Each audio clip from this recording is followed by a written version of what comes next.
Students,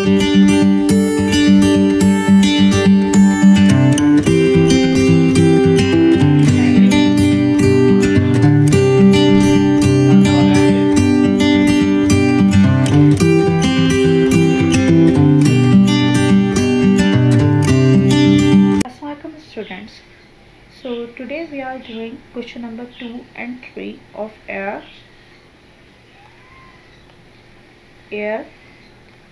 2010 May June paper 2 variant 1. Okay, so today we are doing question number 2 and 3, and you can get question number 1 from my previous video. Okay, so question number 2 is table 2.1 shows some of the major constituents in a person's sweat on a warm day in microgram per 100 centimeter cube. Okay, so first of all we have to observe the table 2.1. This is your table 2.1. Nitrogenous compound including urea, amino acid, are and broken down hormones 31.5. okay, glucose 2.5, sodium chloride 3.5. so during warm day a person's sweat contains urea, amino acid and other broken down hormones, glucose, sodium chloride and obviously water. Okay, so question number 2 part A, state and explain the effects of sweating on the urine produced during a hot day. Okay, so as you know that due to sweating, when there will be sweating, so what will happen? Due to sweating, water will evaporate from body. So during sweating water will evaporate from body. So sweating during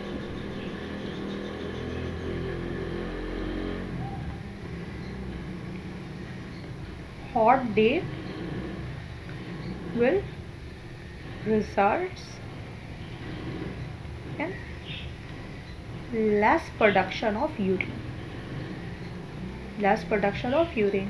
Why urine will present in less quantity? Because our body have to conserve water. Our body has to prevent from the water loss from dehydration. So in order to prevent the body from dehydration, if there is a large sweating, so there will be less production of urine, and due to less amount of water in urine, what will happen? The urine become more concentrated. The urine become more concentrated and pale yellow in color.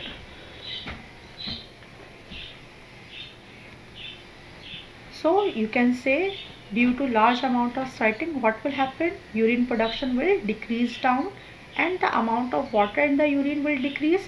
So what will happen? The urine become more concentrated and pale yellow in color. Okay. To prevent sweating, some people use a spray antiperspirant that blocks the sweat ducts. Okay.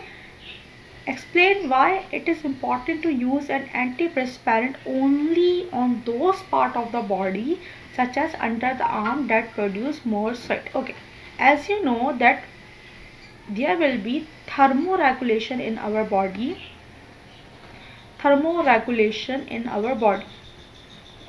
What is thermoregulation? The thermoregulation is the process, is the phenomena to maintain constant body temperature, because we are warm-blooded animals. We humans are warm-blooded animals.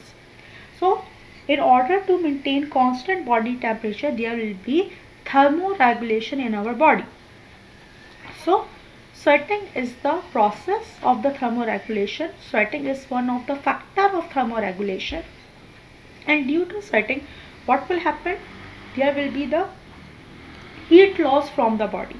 The water vapor carry heat from the body and evaporate into the surroundings. So what will happen? Due to sweating, our body will cool down. Our body can maintain the body temperature. Okay. So if you use antiperspirant to all over the body, what will happen?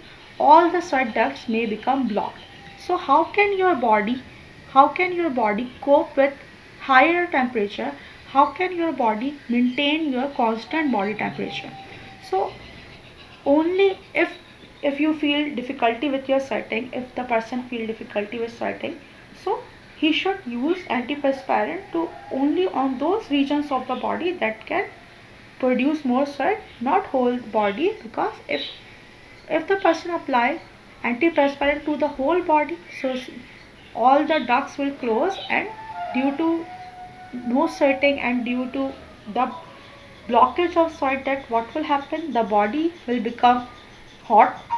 The constant body temperature could not maintain, and person may you can say suffer from the heat shock, and due to higher body temperature, enzymes will also denature, and there will be the death of person. So you can deal with answer like this.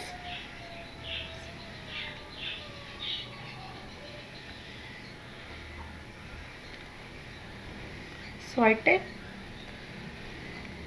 is the phenomena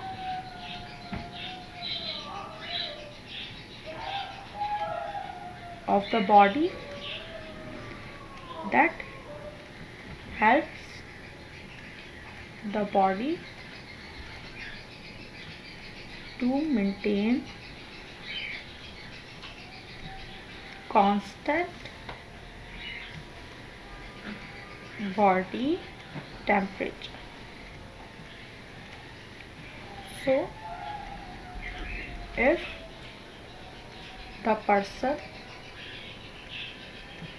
block all sweat ducts,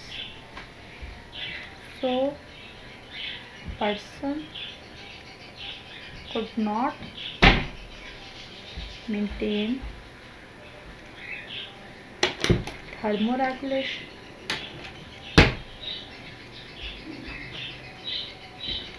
may get heat shocks,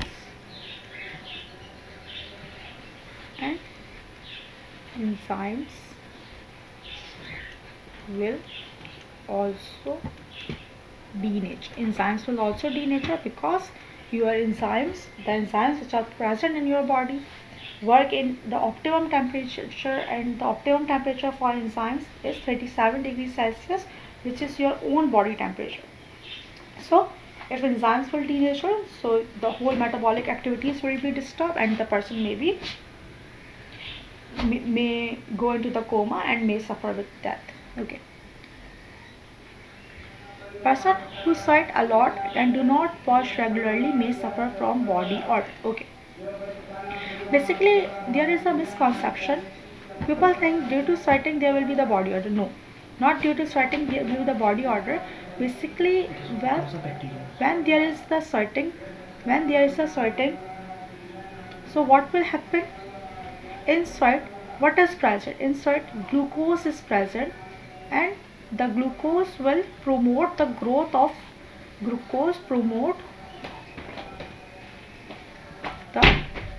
growth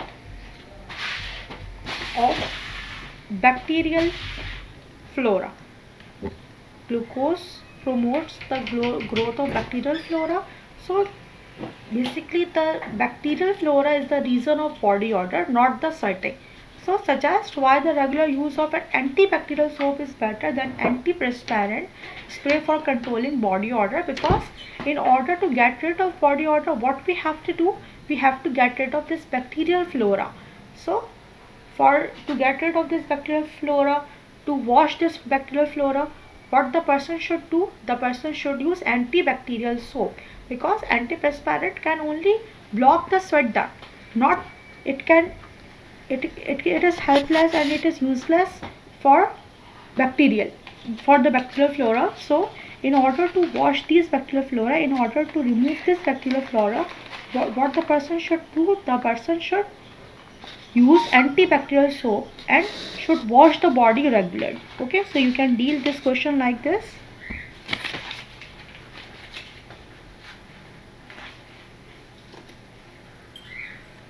Okay,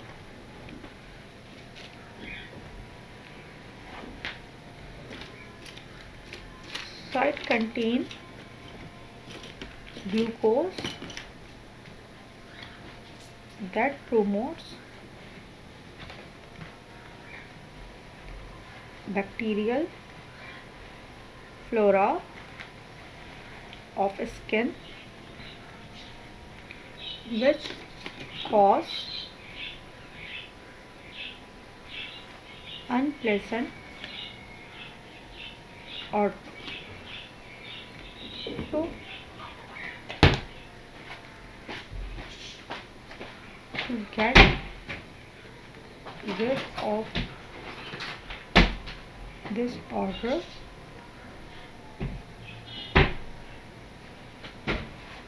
person should